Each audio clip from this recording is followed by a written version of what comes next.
All right, it's Recap Monday at Jazz Piano Skills. Recap Monday, time for us to pause, reflect upon what we accomplished last week with our tune study, and then also an opportunity for us to kind of peek ahead to see what we're going to accomplish with this upcoming week. So last week was the start of a new month, and at Jazz Piano Skills, the start of a new month means the start of a new tune. We study a new tune. And this month, we're studying the classic standard, A Beautiful Friendship. And as we do with every tune that we study, we always kick it off with a harmonic analysis, which means we're going to look at the form of a beautiful friendship. We're going to look at the unique chord changes found within a beautiful friendship. We're going to do a harmonic function analysis of the chord changes, of the chord progression. We're going to look at the common harmonic movement found within the tune. And of course, we're going to study our voicings. We always study traditional block voicings, the root, the third, the fifth, the seventh, and inversions. We look at traditional shells for the left hand, contemporary shells for the left hand, and then of course our two-handed structure. So our harmonic analysis is always packed, and what I want to do today with our recap is look at those voicings. So if you do not have your lead sheets in front of you, I would encourage you to hit the pause button for a second, download your podcast packets, and print out those lead sheets and grab lead sheet 6, lead sheet 7, lead sheet 8. Lead sheet 6 deals with the block voicings. Lead sheet 7 outlines the traditional and contemporary shells. And then also lead sheet 8 are two-handed structures. So once you have those lead sheets, then start the video back up, okay? So now, what I want to do with lead sheet 6, I want to play through these blocked voicings for A Beautiful Friendship. Let me pull it up here. I have the chord changes in the right-hand corner. This is a classic form, AABA form, 32 measures long. So we're going to play through the blocks first. I'm going to play through it 3 times. First time, I'm going to play the block voicings alone. Second time, I'll add the melody. Third time, I'll play melody and chord changes again, so that if you want to, you can certainly play along with me as we go through this, all right? So let me start this. I'm going to play it as I did in the podcast episode at a tempo of 100, so nothing crazy, nice and relaxed. And I'm not going to do anything crazy with these voicings either, right? I'm not going to do anything rhythmically crazy. I just want to play these shapes, get used to moving from one block to the next block with as little movement as possible, using good voice leading. All of these voicings are using the root, third, fifth, and seventh. A couple exceptions. I'll point those out to you as we get to them. Here comes one at the beginning of the bridge. The G minor 7, I substitute the 9th for the root. Not a big change.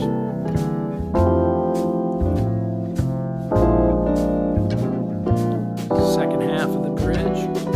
On that D7, I'm only using 3 notes, as well as on the G7 sharp 5. That's because of the melody. You'll see that here in a minute. The other exception on the A7 flat 9, I substitute the flat 9 for the root. So again, nothing crazy. All right, now the melody. A little peek ahead of what we're going to be doing this upcoming week.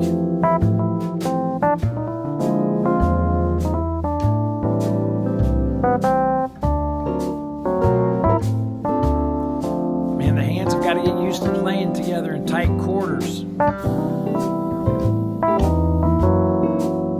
Staying out of the way of one another.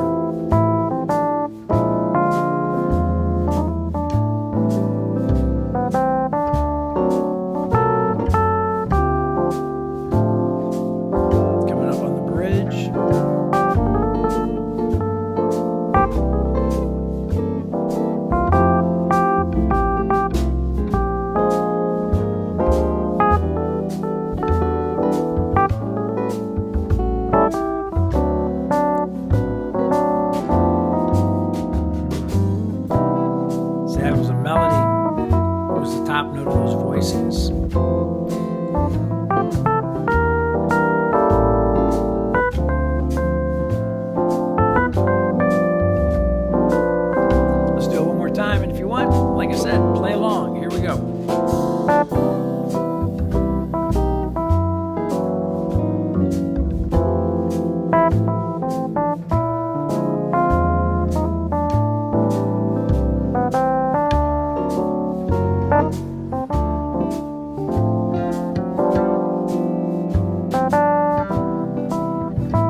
up a step, E minor, A7, back to your D minor, to C major. Up a half step, E flat, major, back down to C major. And that's it, right? Now again, like I said, I'm focusing on just playing the voicings, not trying to do anything fancy with them rhythmically, playing the melody, keeping it very simple as well, just trying to get used to those two hands playing nicely with one another, okay? So again, keep it simple.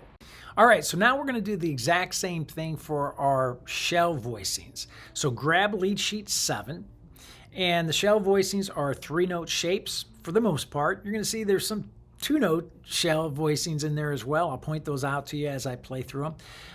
But the shell voicings, I got a mixture here of the traditional shell voicings, which contain a third, and then the contemporary shell voicings, which the primary interval is a fourth. Okay, so a little more transparent. These voicings are not as dense as the block shapes which contain the root, third, fifth, and seventh. All right, so I want to do the same thing.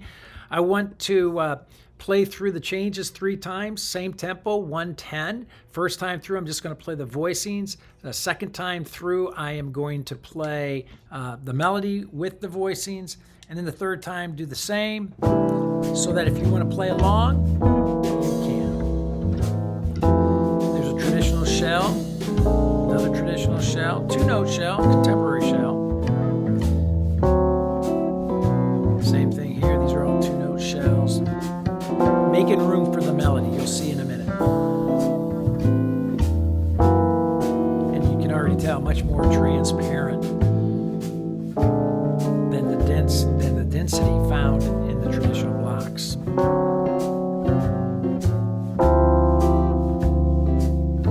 Lighter, here's the bridge.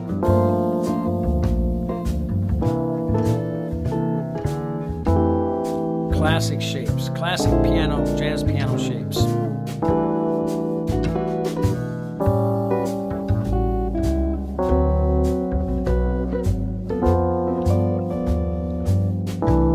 Right? Sometimes less is more.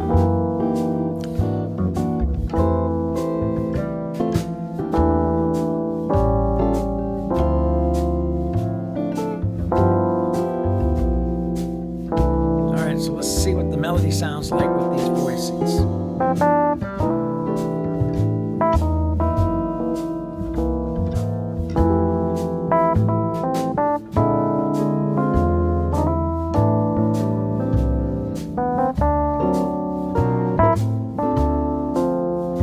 The hands still have to play nice with one another in these tight quarters.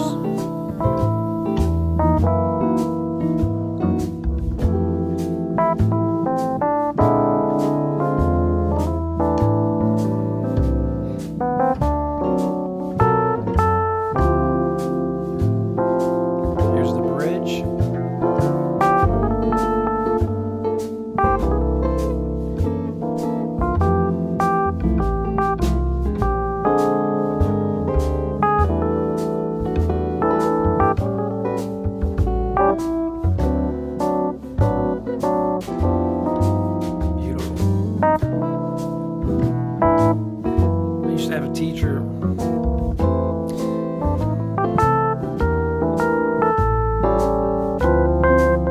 would say that if you can't play the melody and the chord change, you shouldn't even be thinking about improvisation. All right, third time through, I'll be quiet and you can play along with me.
So again, right, the idea is to play those voicings. Do not try to do anything fancy with them. Drop in the melody. That's what we're going to be focusing on this upcoming week. Drop in the melody so you can hear the melody in relationship to the harmony. Hear the harmony in relationship to the melody, right? Keep it simple. Do not overplay during this learning process when you're working on getting the harmonic shapes under your hands, and then especially when you add the melody. All right, now I'm going to do the two-handed voicings. And so grab lead sheet 8, and you'll see a couple things I just want to point out quickly with these two-handed structures. As I talk about in the podcast episode, I use 5-note two-handed voicings. I'm always playing 2 in the left, 3 in the right when I'm playing. And I always have an option A and an option B. And some of these cases here, you're going to see like on the B flat 7 in your lead sheet, I'm going to include both option A and option B. And then I think that may be the only place I do that. But if you look at previous podcast episodes, I actually have a couple of podcast episodes devoted to these two-handed voicings and option A, option B that you want to get under your hands as well. So, but for right now, I'm going to play the lead sheet as written. I'm going to do it 3 times through. Again, a nice tempo of 110, comfortable tempo. And so the first time through, I'm going to play the voicings just as notated in the lead sheet. Second time through, I'm going to add the melody. So now I'm going to play a combination of shells that I just demonstrated for you, as well as two-handed voicings. I'll show you how I use those two-handed voicings when playing. And then the third time through, I'll go back and just play the two-handed voicings so that you can play along with me as well. So, all right, so I have it queued up. Again, tempo of 110, as I did with the other voicings and in the podcast. So here we go.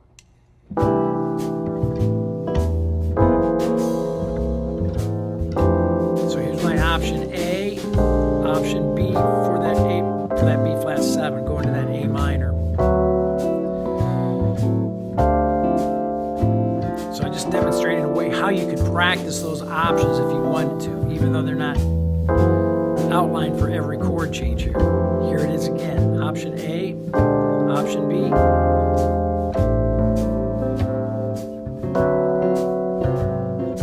Again, not doing anything fancy rhythmically. I just want to play these shapes and get used to them. Here's the bridge, C7, F major, my E minor.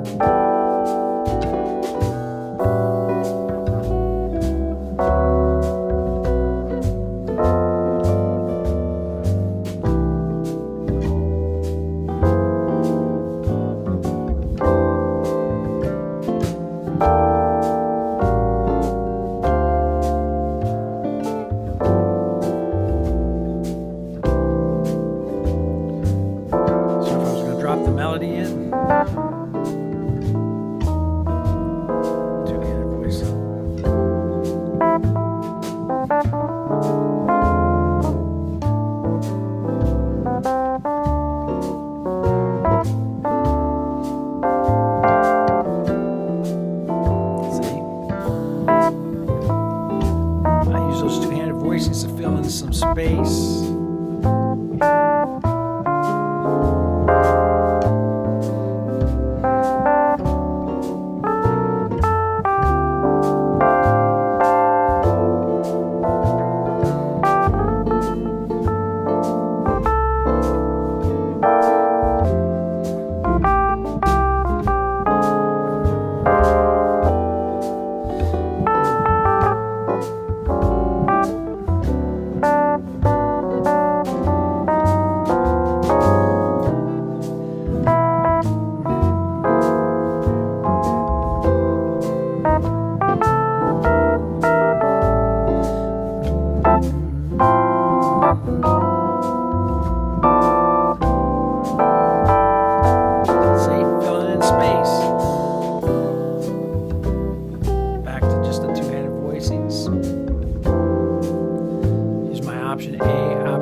Option A,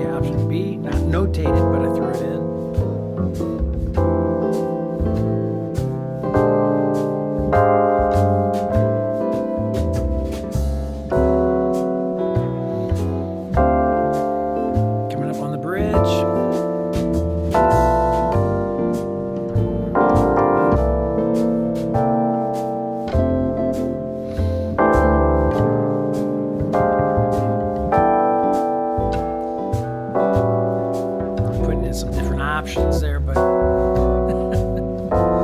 can't help myself.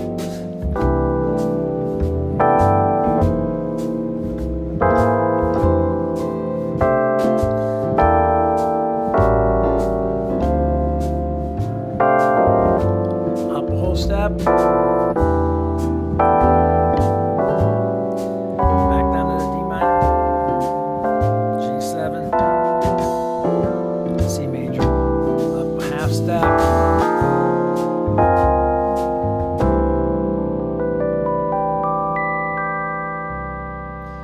So, what an arsenal, right?